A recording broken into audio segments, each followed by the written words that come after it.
Ladies and gentlemen, this is Rebuilding Uganda phase number 4. Before we get into today's special program, I want to thank all of you who have heeded our advice that this is a special channel but not a billboard where anyone can post anything.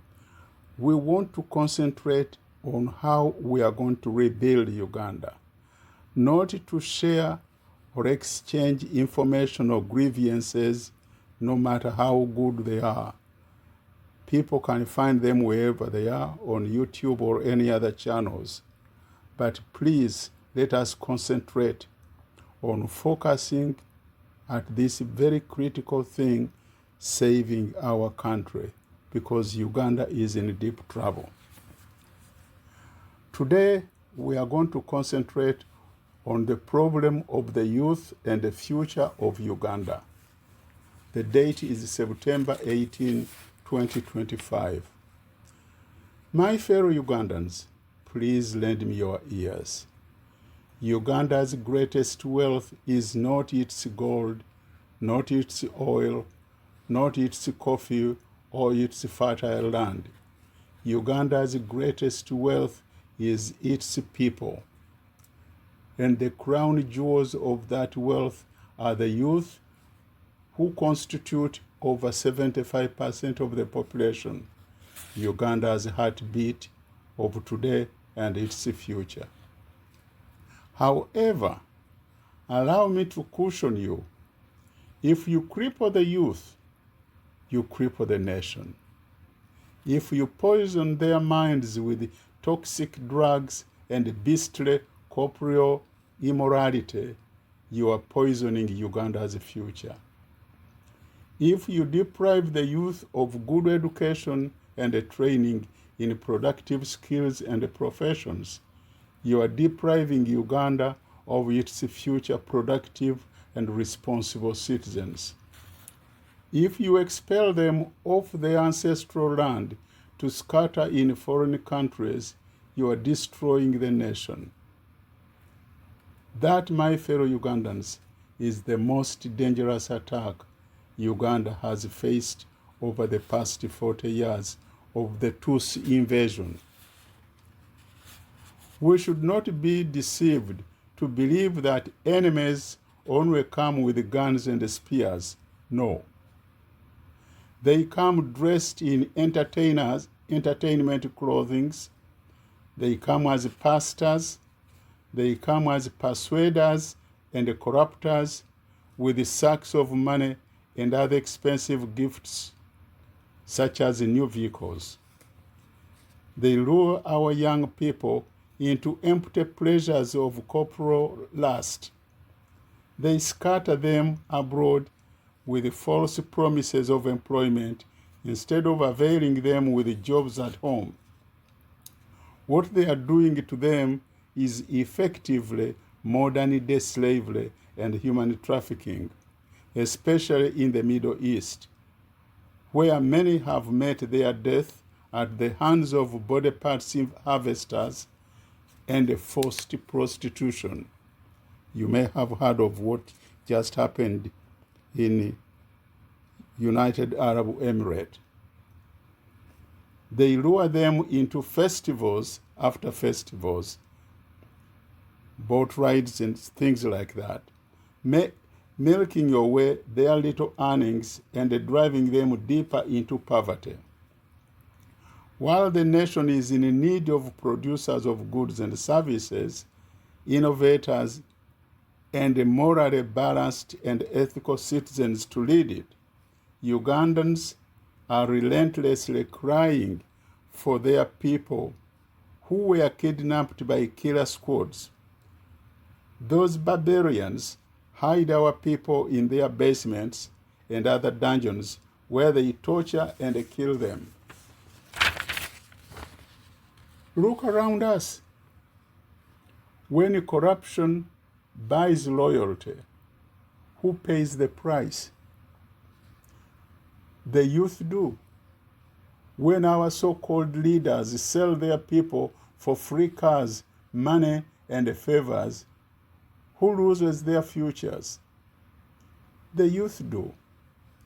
When the best and the brightest Ugandans vanish, get silenced, or sidelined, who suffers?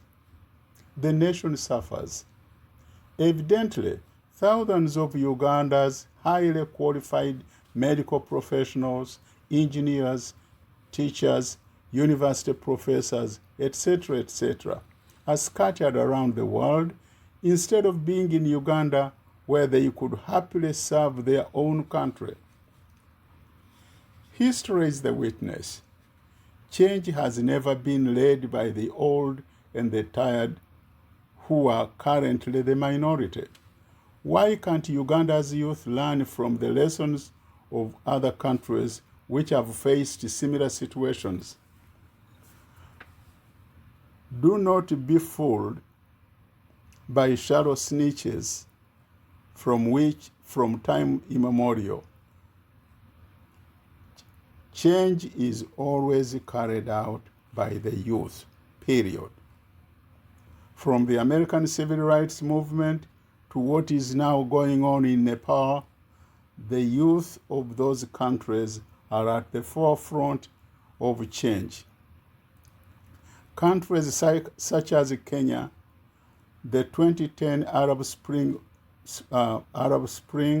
of Tunisia, the youth uprising in Egypt and Sudan, the Wazalendo of DRC who are defending their homeland. It is the young people who are rising and fighting to defend and build their nation and their future. I ask, where are the youth of Uganda? And I'm sure many of you have asked that question. Will you remain blinded by bribes, empty glamour? Will you remain trapped by the shallow glamour of lust at the entertainment festivals, ebivulu? Will you trade your destiny for the ineptness of your quisling leaders? Are you truly surrendering to corruption, nepotism, religious bigotry, and lack of national identity, while your nation is being strangulated and overrun by Tutsi invaders?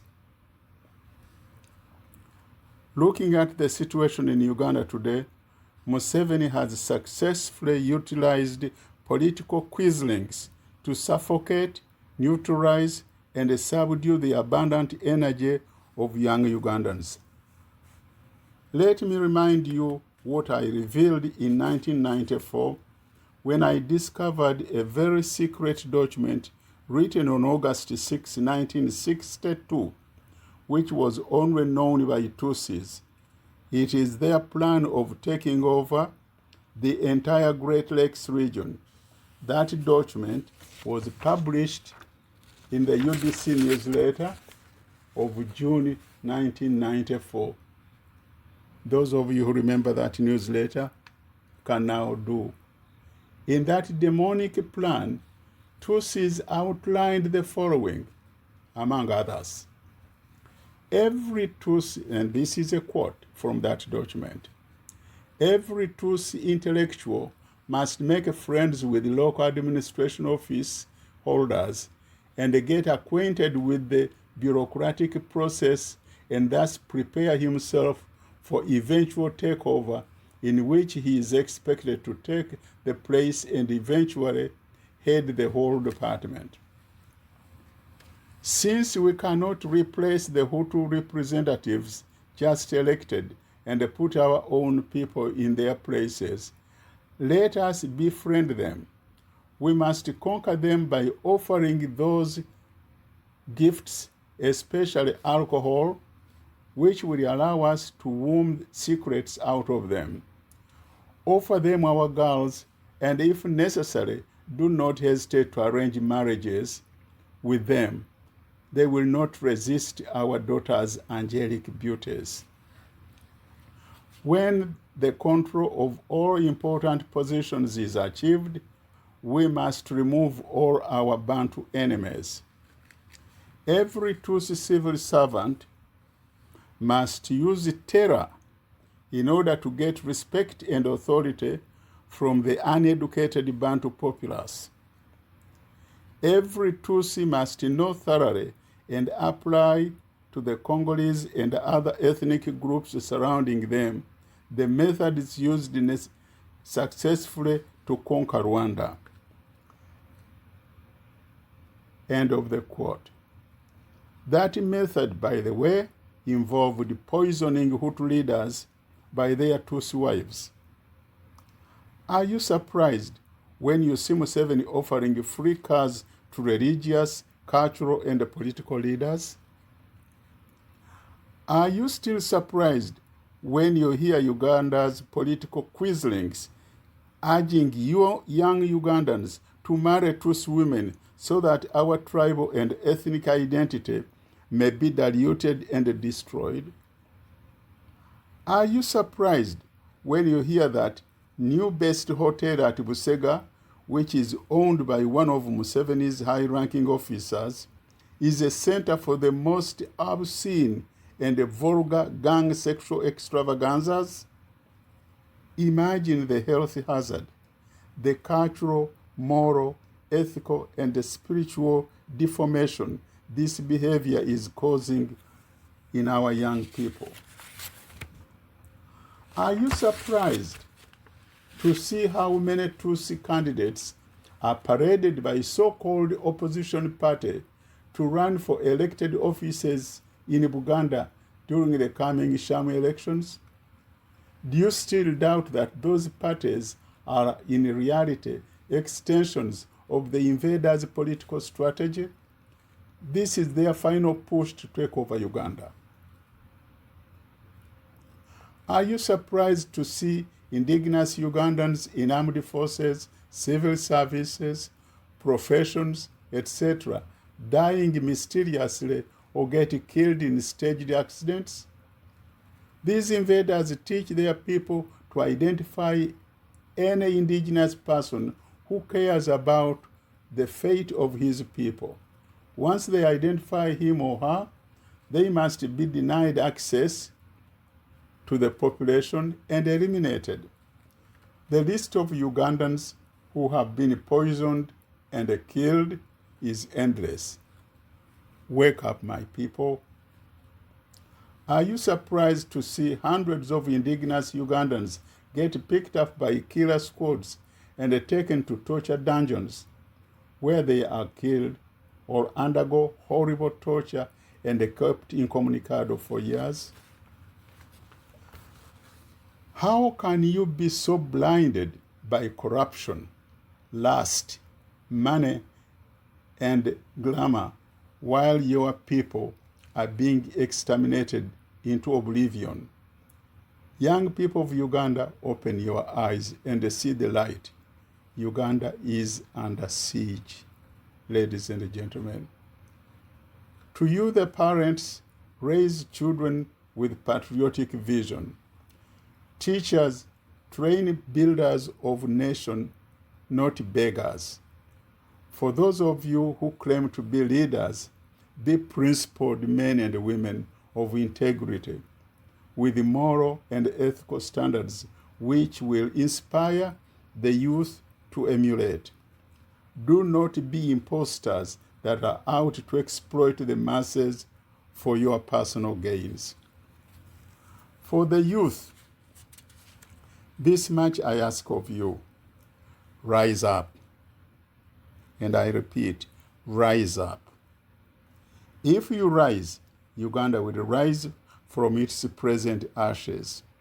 But if you bow down, Uganda will never rise. But if the youth stand up today and claim the day, the future is theirs. The question is, will the Ugandan youth choose to be suffocated by political quislings who parade themselves as leaders, or choose to face the challenge and build their destiny? St. Thomas Aquinas tells us that without the cross, there is no crown. Rescuing Uganda from the invaders is our collective cross, which we must carry. If we unite as indigenous Ugandans, we can and will definitely rescue our country. The youth and all the concerned citizens of Uganda must open their eyes and rise up to rescue Uganda from these invaders. It is important to identify those dangerous conduits of Tutsi invaders. They will definitely pay a heavy price. Let us give a new spirit to George Washington's assertion, which I posted a few days ago, and I repeat.